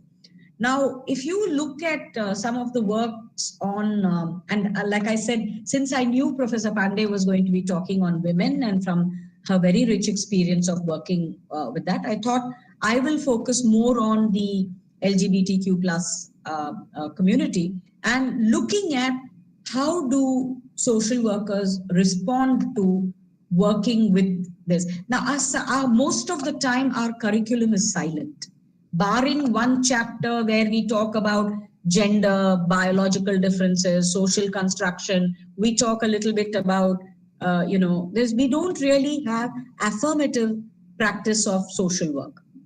So today, we do talk in terms of affirmative practices, and it's so important that for many of us who are probably in counseling, we have a whole association of psychiatric social work professionals across the country. And one of the things that the association did was that although we all have different roles to play in life, we are working in different organizations.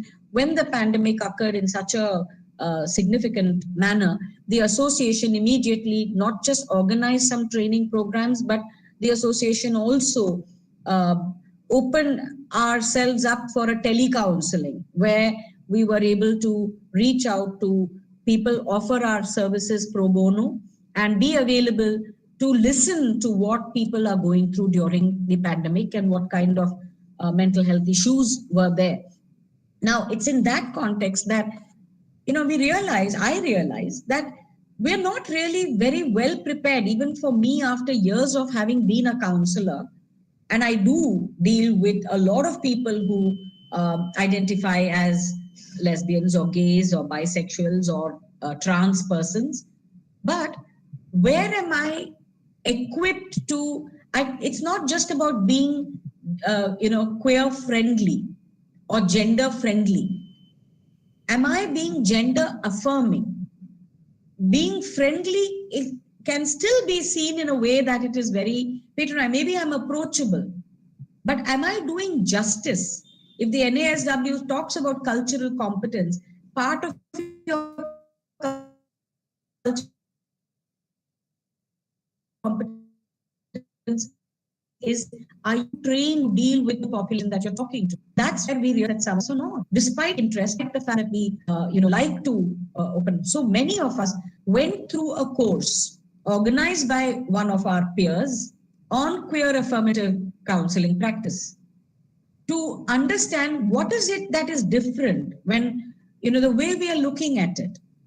Are we actually doing justice by just saying that we understand that people are different? It's not enough. What are the kind of challenges that people face when they come out, when they come out to the family and have disclosure saying that they are not people with a heterosexual orientation? What is the kind of victimization that they go through, or rejection, or their own levels of understanding, coming to terms with who they are and their difference? And how does this actually, need to be addressed? So these were some of the issues that were there. But besides coming out, there are a whole lot of other issues that we talk about. And some of these issues are, the kind of school settings where you talk about social workers being in a community setting or in a school setting or in any of our, work with livelihoods.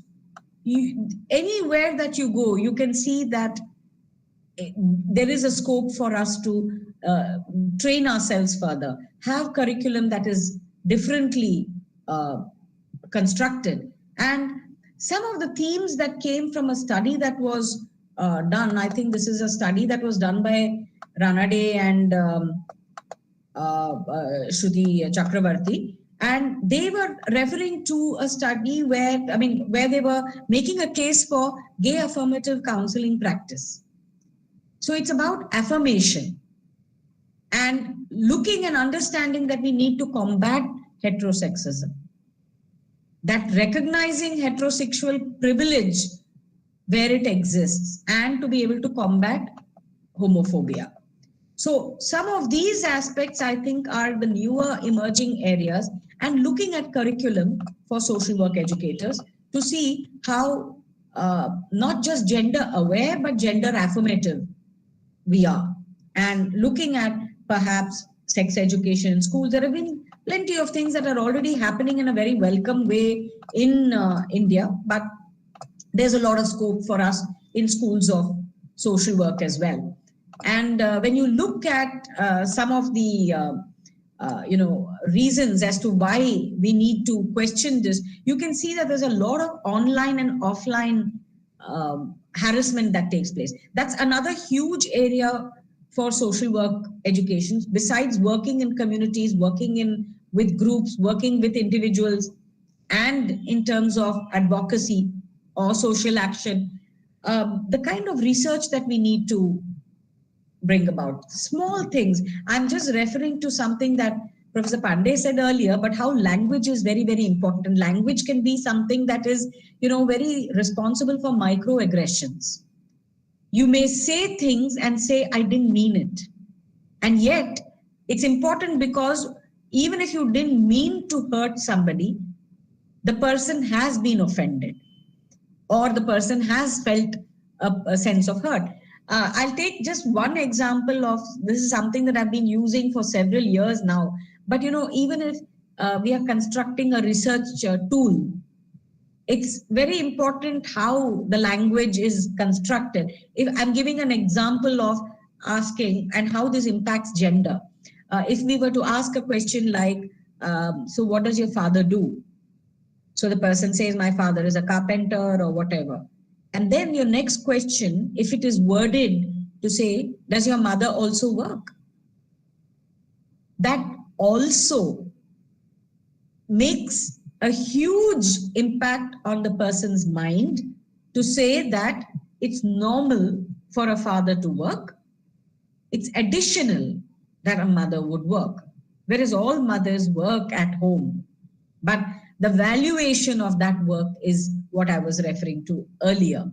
So simple things in language where we need to examine how we are putting ourselves across and what is it that we are intending to say and do. So looking at this umbrella terms of an LGBTQIA plus, or looking at what happens to cisgendered people, how do they view what is masculine or feminine, like you were mentioning in the previous talk about physical power. Is that what we value as more? And even if we value in class, very often in our gender orientation classes, when we ask people to tell us very quickly, who do they consider various attributes, various characteristics, one of it being physical strength with gender, and very often they would say men.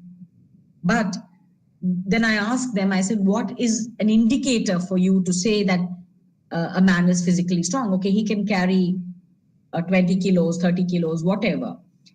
How many men do you know is what I would ask them, who carry a 3 kilo or a 2 kilo child for 9 months and does all her work while she is pregnant.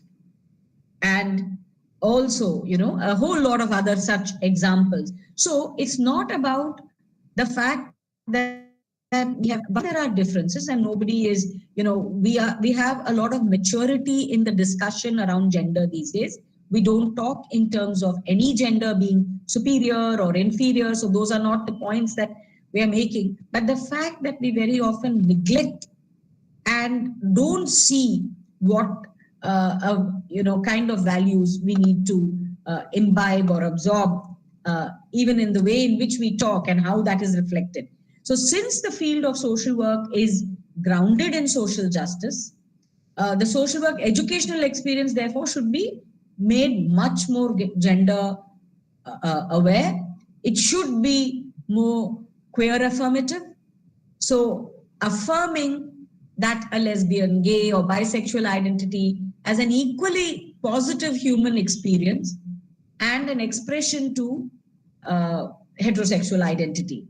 And it means that we will have to look at this in several ways. We need to focus on affirming youth's identities. I'm quoting here from a study that has been done. It also means that we must empower youth, support youth in self-identifying in whatever way they feel is appropriate, and supporting youth in identifying homophobic forces, when prejudices, when they have to deal with violence, with crimes, and considering the problems in the context of this homophobia and discrimination, and how do we bring in social work services into schools, into residential facilities, into outpatient treatment settings, and build supportive environments so that people do not feel as harassed, and therefore the impact on mental health will therefore be reduced, or the resort to substance abuse will be reduced, and challenging the prejudices that people have. So I'm going to end with that and conclude by saying that I'm extremely happy to be here at this very well designed program which addresses gender and other aspects related to social work, which are very, very crucial. I'd like to end there. Over to you, Dr. Vinod. Thank you, ma'am. Thank you for your enlightening disposition, because as I have seen that in your lecture you have underlined some data regarding suicides by men as well as attempt to suicide by women. That was eye-opening for all of us because we have seen suicides and we have perceived it differently. Historically, it has been the case. And you have connected transgender as well as you have connected daily life struggle in terms of mental health, that how women are coping with and how they are bringing resilience in their daily life.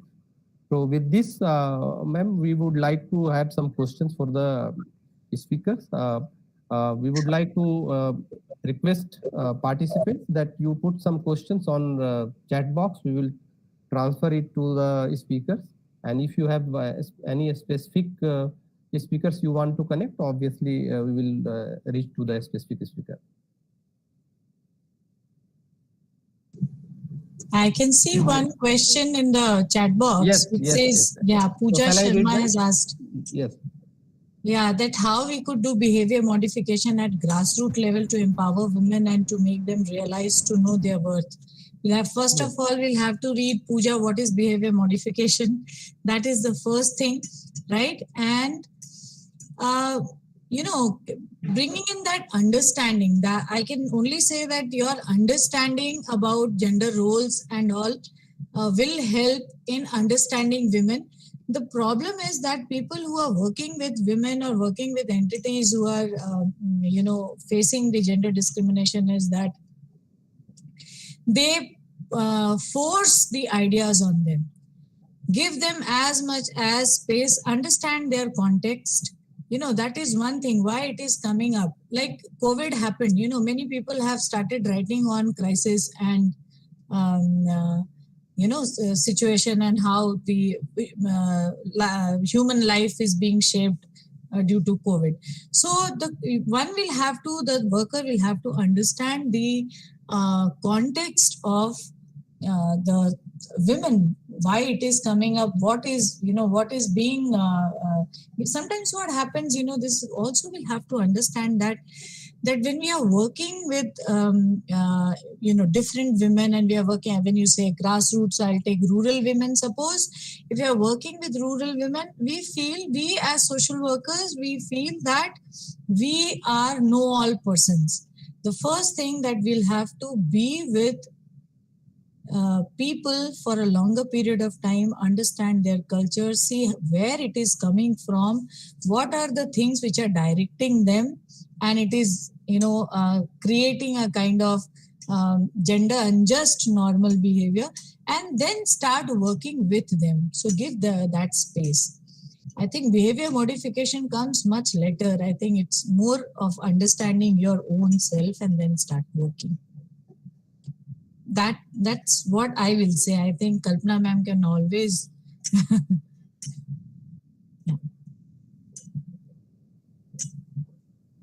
Yes, Pavitra has raised hand. Yes. Yeah. No, I was just going to add to what Professor Pandey said. I think that's Sure, absolutely correct. please. But the fact that, you know, when we look at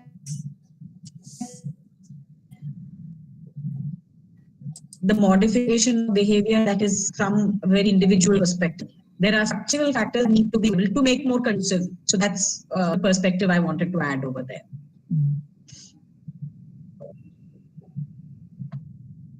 I can see the raising hand by Suhasini. Can you hear us?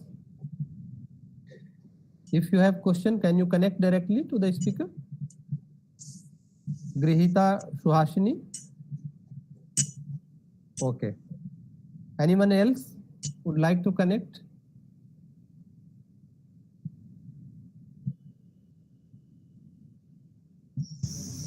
Grihita, if you are wanting to ask question, you can connect, or either if you are not able to connect, you can write your questions on the chat box. We will read it out. We have Jyoti Rai and Pratna also raising hand. Yes. Jyoti, can you hear us? Pratna, Advin, David. Jyoti. Okay. Anish, do you have any question?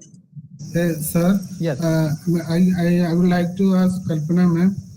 Ma'am, Sure. your session was very good. It was very informative. Thank you so much. I would like to ask that even now, even the 22nd, even in 2022, we are still in social stigma. So even in the gender bias, that social stigma is still relevant. So this how it is affecting, I think in many cases like suicidal cases, if I explain the tendency by gender, both men and women, that social stigma is still relevant. Can you just explain, is there any suggestions for the better awareness of social stigma and mental health? Can you just give some explanation? Yes, definitely. Thank you so much. A very, very important question. I would say that, when we are talking about social stigma, what are the roots of the stigma being there? And one of it is that it is located even in the way in which we construct gender. Why are so many men and women unable to talk about their mental health issues? Why is there a stigma surrounding certain kinds of issues? Why is it that a person who has been sexually abused, why is she unable to talk about it? As if she is the one who is guilty. Now, all of these things mean that we need to work.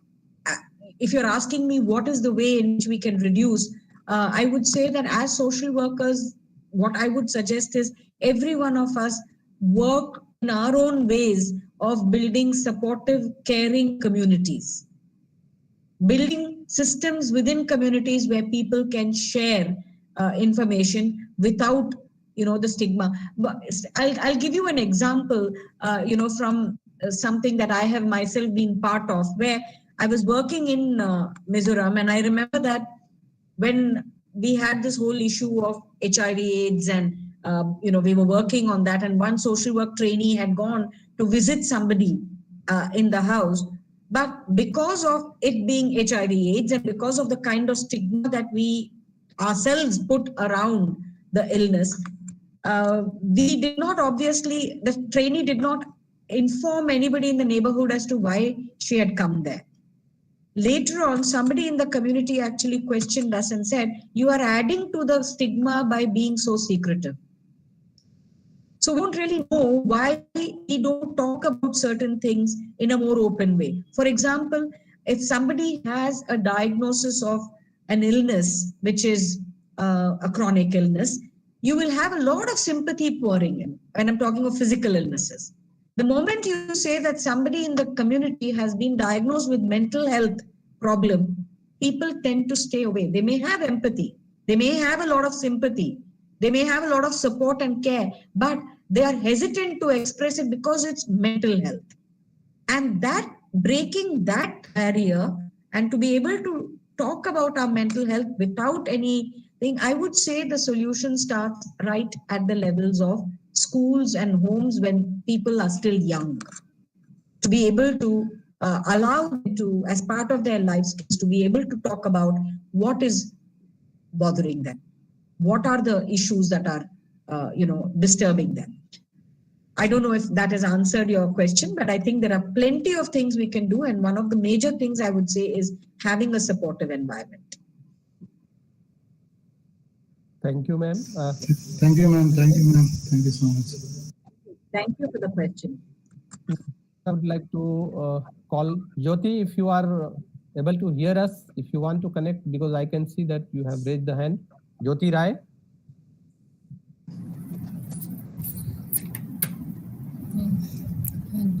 Okay. And Dr. Vinodji, there is some queries from the students. Yes. Can I ask? Yeah. Hello, ma'am. Actually, I want to admit here that some students are not able to join here due to some internet issues, ma'am. So they have directly sent their queries to me.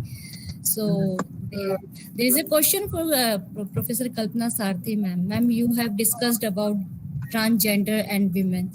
And जब Covid का pandemic का इरा जब time चल रहा था ma'am, उनका एक queries है कि ट्रांसजेंडर अपने आप में एक स्टिग्मेटाइज्ड इश्यूज हैं, उनकी अपनी बहुत सारी चुनौतियां हैं उनके सामने, उनको उनकी सेल्फ आइडेंटिटी उनको समाज में एक चैलेंज है। उस समय कोरोना के समय उनके चैलेंजेस दोगुने हो गए हैं, तो उस समय उनको उनके आइडेंटिटी क्राइसिस अपने आप में एक मुद्दा है मैम। और दूसरा, कोरोना के दौरान जब वो घर में ही रहने के लिए मजबूर हो गए, वो बाहर नहीं निकल सकते थे, उनका अर्निंग हार्म हुआ उससे, तो उनको डबल चैलेंजेस फेस करने पड़े। तो ऐसे में जो सोशल वर्क प्रोफेशन है वो जेंडर इश्यूज के साथ साथ इनकी अपनी जो पर्सनल इश्यूज है एंड आइडेंटिटी इश्यूज है, उनको एज ए चैलेंज कैसे एक्सेप्ट करता है, और उन as a social work profession क्या इंटरवेंशन है ma'am? There is a query from our students ma'am. Very correct and pertinent observation. Okay. There are not just double, there are multiple layers of discrimination that certain people face. If they belong, in addition to the example that they gave of being, say, a trans person, and along with that also having a mental health stigma, or happens to belong to an ethnic or a social category which is more marginalized, there are all these multiple layers that people have. And so coming out or discussing issues or expression of issues is that much more difficult. But what I would say that social work can do is, like I said, we haven't really begun to look at this in a very significant way. I know that some of us are doing a lot of work on these aspects in different pockets in India, but perhaps right from the way in which we look at our curriculum, the way in which we do our fieldwork practice, how many of us are actually, not just posting students in places where we may be able to interact with a community of the LGBTQ+, but being able to work in regular communities on issues that will help bring it into more of a mainstream discourse. That is what I think social workers can do, which we are probably not doing enough. Right? Also the number of research. If we map the number of research, I think we somehow when we talk of social work education, I think we also feel that these are some difficult zone, untouched zone. इसमें कर पाएंगे, नहीं करवा पाएंगे. So if you see the number of researchers, you'll see very less research coming out of social work institutes also in this domain. That needs to be. Yes, and for counseling, for example, for those of us who are involved in counseling as social workers, like I said, even some of us with whatever number of years, we still felt inadequate. We have a very good set of social work professionals who are mental health professionals in the country who are able to, make significant impact in allowing all of us to get more informed of what is a queer affirmative practice and or a gay affirmative practice.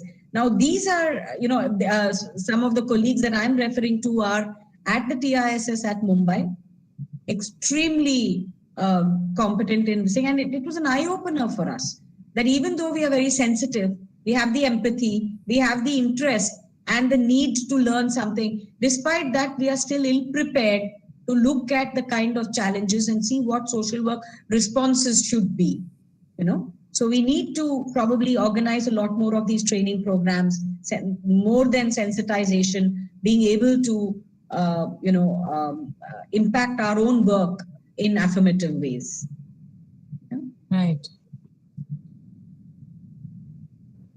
Suddenly we have Thank you, ma'am. the institution level. At the institution level, if you see the students, the need of mental health services have increased. Even post-COVID, during COVID, it has increased. Yeah.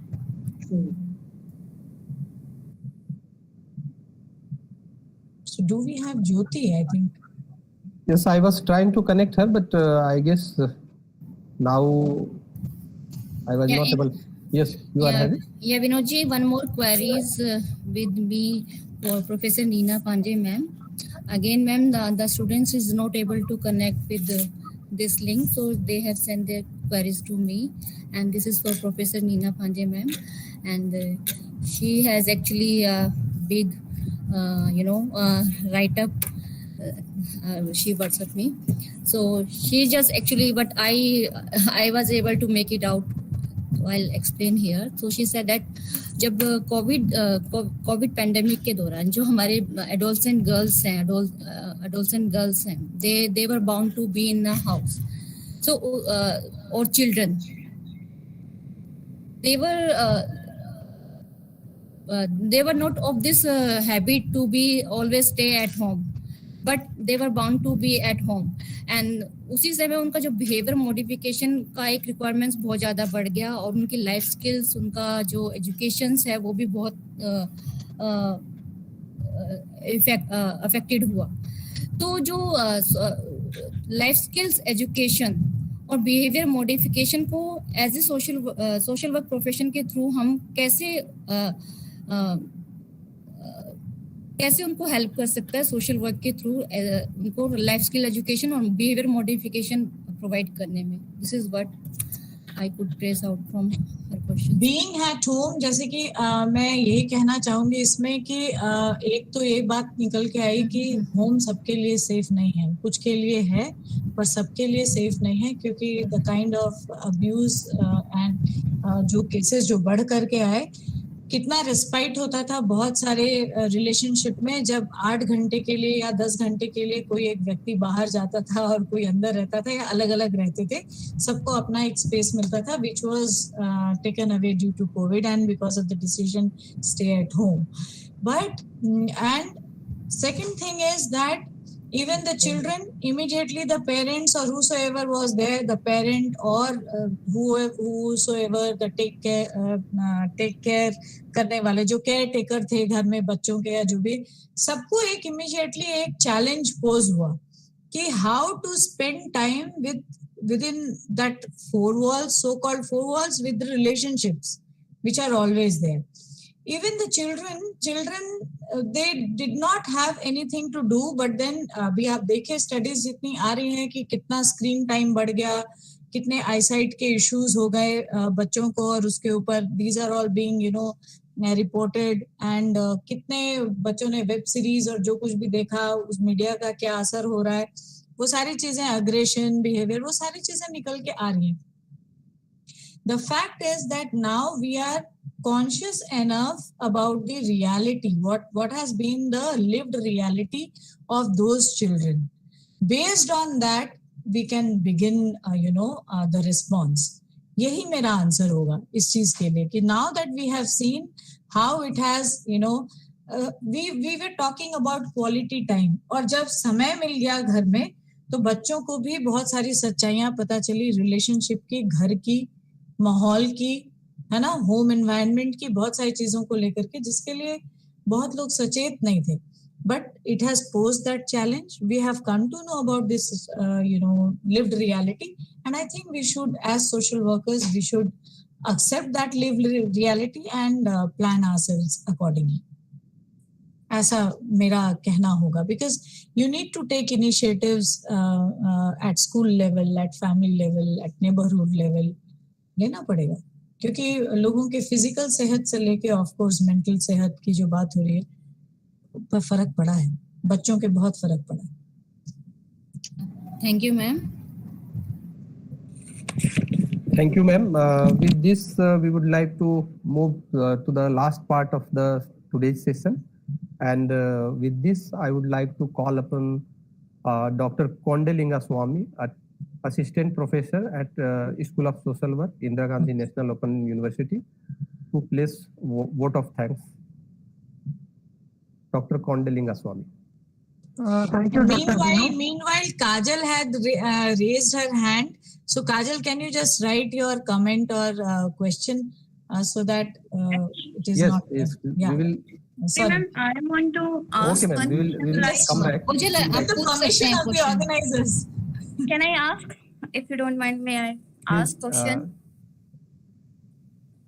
Dr. Kondalinga Swami. Thank you, Dr. Vinod.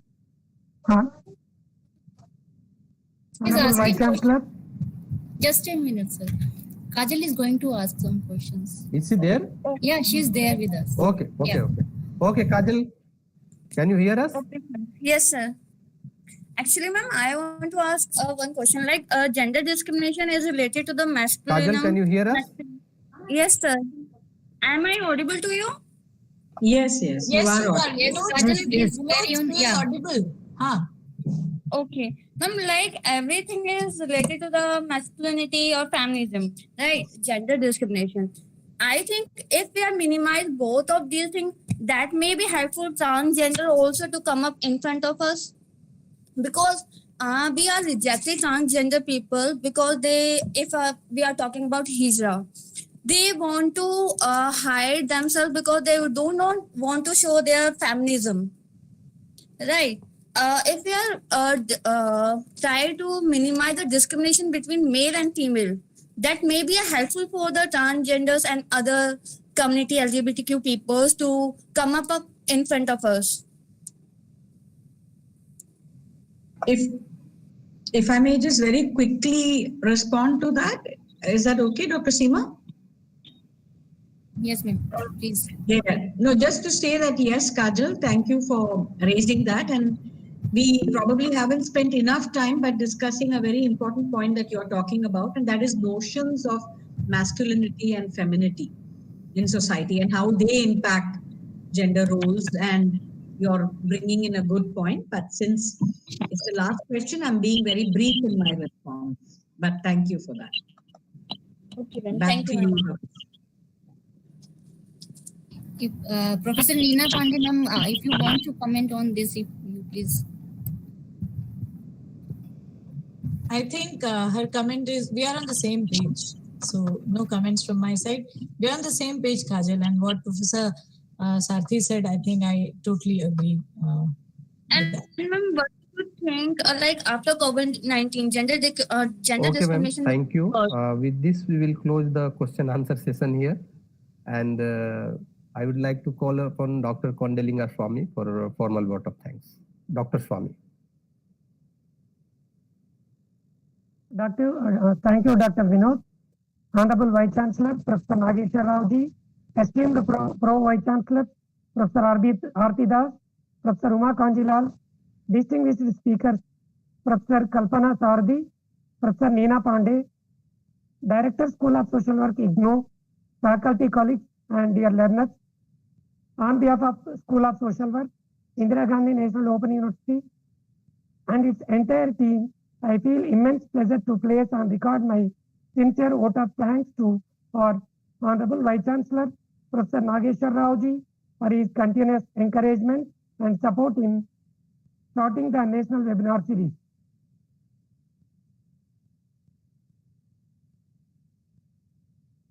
My sincere thanks to our Pro Vice Chancellors, Professor Arti Das, Professor Uma Kanjilal, for their continuous support.